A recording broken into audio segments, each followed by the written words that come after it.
The days of the Jacksonville Jaguars being ignored are now over. At least for 2 years, 3 years, and maybe a lot longer, they will be relevant. It was already trending in that direction once the Jaguars locked up the #1 draft pick, presumably Clemson quarterback Trevor Lawrence. But Thursday's hire of former Florida/Ohio State head coach Urban Meyer as their 6th head coach gives the Jaguars, by far, the best 1,2 marketing punch in franchise history. There should be minimal or no pleading in 2021 for fans to buy season tickets. The Jaguars, with an NFL worst record of 46,117 in the last decade, immediately go from buzz, kill to buzz, thrill with that coach, quarterback combination. Take your pick, Urban and Trevor or Trevor and Urban. No last names are necessary. The moment both are officially wearing Jaguars gear, they're probably going up on a Dreamfinders Homes banner outside TIAA Bank Field and dozens of billboards around Northeast Florida. Is Meyer a home run hire? It's probably more accurate to say Hess a polarizing hire, a boon, or bust hire, because Hess spent exactly 0 days in the NFL.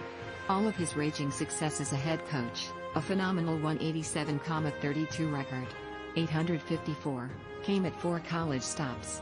But from a race, the Jaguars, profile standpoint, Meyer absolutely does that more than any other candidate owner Shad Khan interviewed. He brings a wow factor. Maybe not at the same level of Lawrence, but just the Meyer name is a certified attention getter in these parts for a franchise accustomed to being dismissed.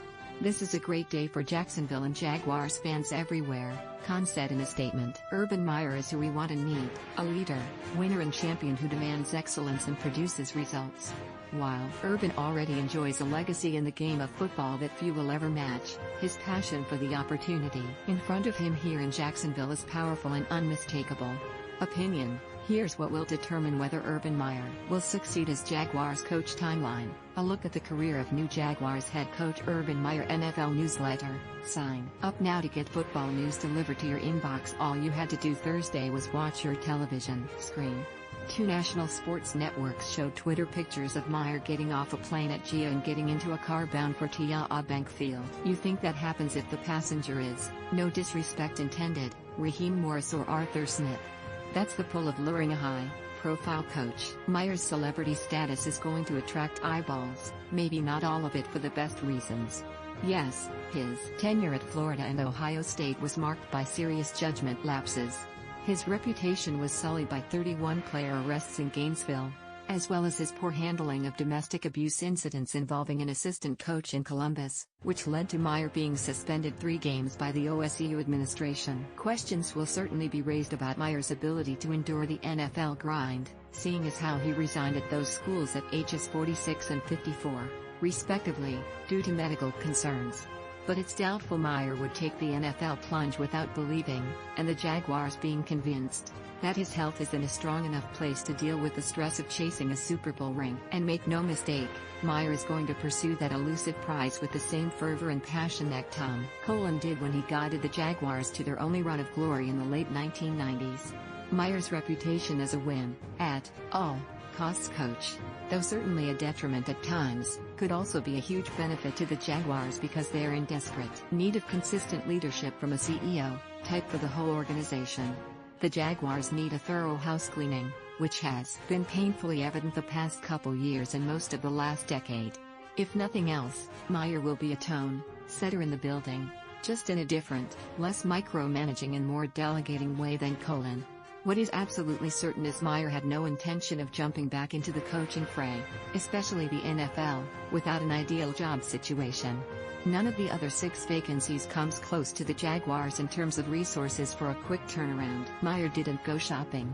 He was only interested in the Jacksonville opening, an NFL source said, and for good reason. It starts with having 2 first-round and 2 second-round draft picks, including the unprecedented #1 overall selection for presumably Lawrence. Throw in $80 million, plus in salary cap space, which could land at least 2 premium free agents, along with one of the NFL's most patient owners, and Terry's no-way teams with openings in Atlanta, Detroit, Houston, Philadelphia, Los Angeles Chargers and New York Jets can match that kind of appeal. Former Dallas Cowboys coach and 2-time Super Bowl champion Jimmy Johnson, a Fox Sports analyst, said as much Wednesday in a lengthy phone conversation. "The opportunity is there, in Jacksonville, without question, but only if you pick the right players and get the right coaches," said Johnson, who was 51-37 in 5 seasons with Dallas and made the most successful college, NFL coaching jump in history. "It's not going to improve unless you get both.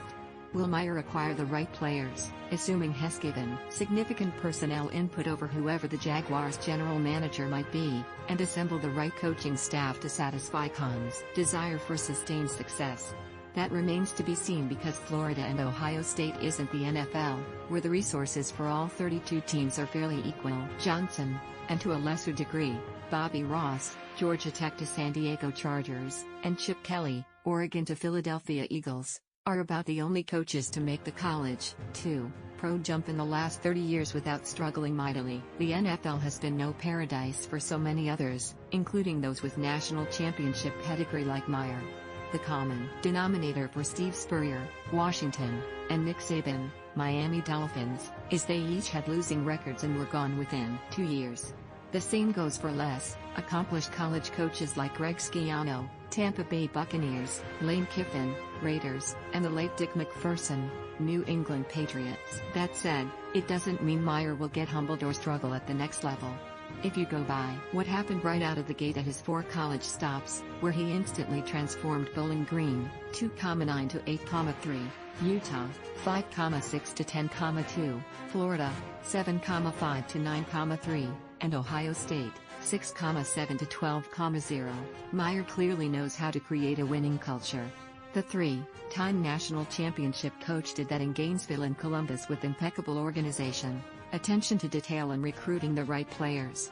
Meyer was aided by having the power to run things his way. It'd be a surprise if the Jaguars didn't give him similar influence, pairing him with a GM whom Meyer believes would be the right dance partner. For those who believe Meyer could struggle like the aforementioned college coaches, keep in mind the scenario for Doug Marrone's successor. He has some huge built-in advantages, a planet-aligning situation with draft picks and cap space that may never come again for a long time. Love or hate Meyer, it's unlikely he would pursue an NFL job unless he thought winning would be potentially imminent. Like as soon as 2022, maybe even next season if the franchise quarterback does a pretty fair imitation of rookie Justin Herbert. Remember, we're talking about a detail-obsessed coach who, before his Jaguars interview, had probably made a dozen calls to NFL colleagues to get their feedback on how to build a winning culture.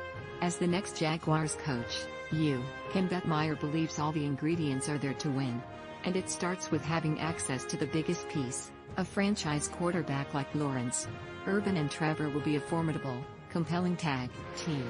Will they be wildly successful? Who knows, but it would be so enticing to watch. Even the national media now has to pay attention to the Jaguars. Hello, Urban and Trevor. Goodbye to Jaguars irrelevancy. Follow the Florida Times, Union's Gene Fournette on Twitter at Gene Fournette. If you enjoy talking football, we have the perfect spot for you. Join our Facebook group, The Ruling Off the Field, to engage in friendly debate and conversation with fellow football fans and our NFL insiders. Do the right thing, sign up now.